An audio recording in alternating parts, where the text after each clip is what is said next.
Every Thursday at this hour, we do a little segment called City Hall. Today, we're going to start off with the STM and the Metro. Now, get a load of this. We're finding out this morning that the STM detected cracks in the Green Line tunnel 11 days before the Metro closure that we saw, where we saw the Green Line closed indefinitely. It did open up before rush hour of the next day, but that leads to even more questions about the network and money going to making sure that that network that opened up in 1967 can continue to operate. Maja Vodanovic joins me now on the line, mayor of the borough of Lachine, also an executive committee member for the city of Montreal. Maja, it's always great to have you on the program. Welcome back. It's always nice to be with you, Elias. Thank you for having me. So, listen, this is the new development here is that the STM knew about the crack 11 days prior. It did not stop this closure happening for, I guess 12 or so hours. So what are your thoughts here on, the aging infrastructure here and managing it so that we don't end up with, major closures? Well, actually, it's a very good thing that the STM continuously checks for anything that is unusual in the metro. It's the same, I'm in charge of the whole water network at the city, and we do inspections all the time. So it's very important to do the inspections, and it's actually really good that there was a preventive check and going, hey, this could be a danger. It wasn't really a big danger. Everything was stopped. They checked, and it's okay. They can fix it. It's not a fundamental break or anything. It's just something that's it was a potential something, and they stopped. So this says that they're doing a good job, that we're keeping up, that we can say, not sure, stop it, make sure it's okay, and continue. And always, always, always, we will always do the check in everything that is,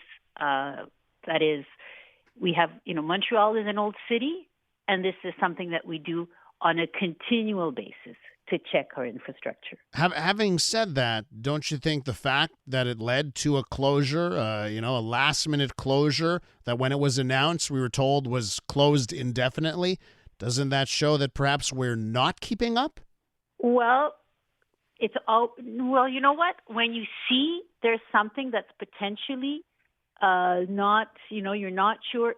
To me, it says it's always good that we stop and then that we reopen when it's time, And the fact that they reopened so fast, they just, they worked just that evening and it was okay to reopen the next day means it wasn't that severe. And on an old infrastructure, for sure, they will be, with time.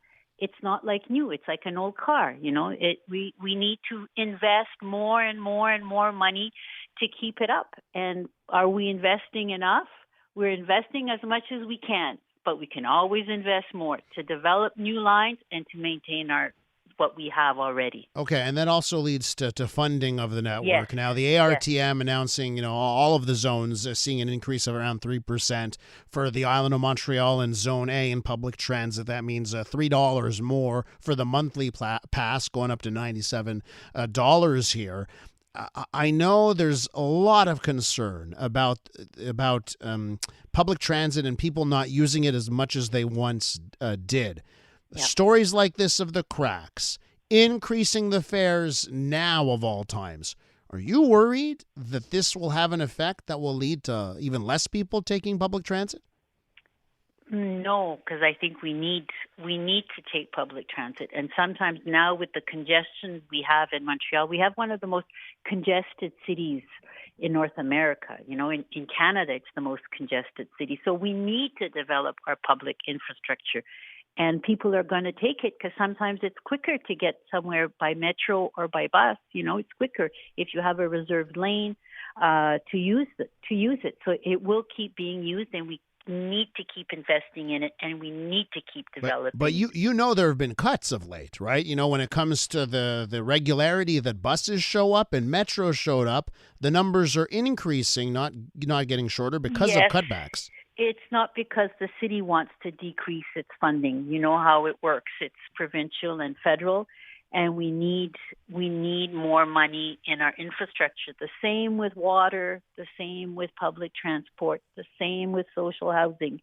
We're not The city only depends on our, the taxes we collect from our residents and some tariffs, some fares, which is nothing compared to the needs of aging infrastructure.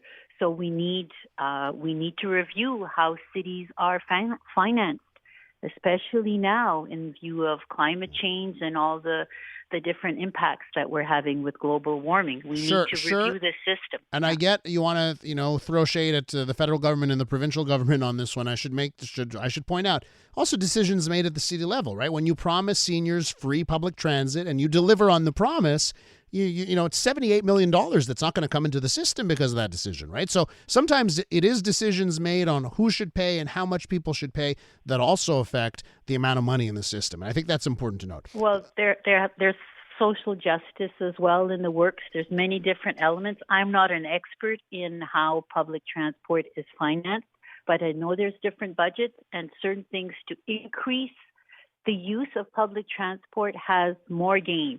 Just traffic in the city of Montreal is $4.2 billion of economic loss.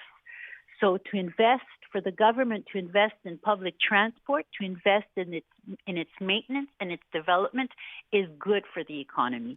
So we have to work together to build a better economy and a more just society. Bring the metro to Lachine. That's what I used to say when I lived 10 years in Lachine. Let's end off with your lovely community. In fact, just over the weekend, that was my Saturday, when I try and get closer to nature was my New Year's resolution, get closer to nature. So on Saturday, I spent it along the water in Lachine. It was a mistake because it was so windy and cold, actually. But let's talk about what's happening in Lachine this summer. And I know, the plans to make the waterfront in Lachine more accessible.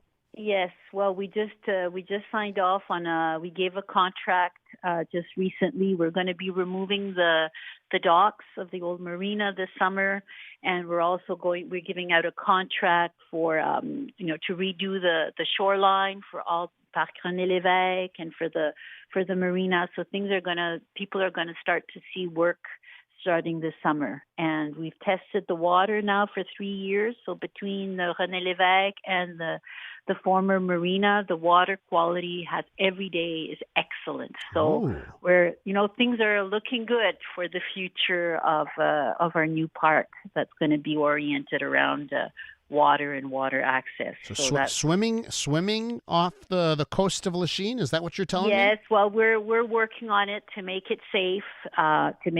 We know the water is safe now. The quality of water is good, and now all we need to put the aménagement. We have to make it so that people can really, really, really take advantage of the clean water that's there for them. But it has to be safe. Mayor Vodanovic, it's always a pleasure talking to you. Thanks for coming on. Thank you for having me. Maja Vodanovic is the mayor of the borough of Lachine and part of Montreal's executive committee.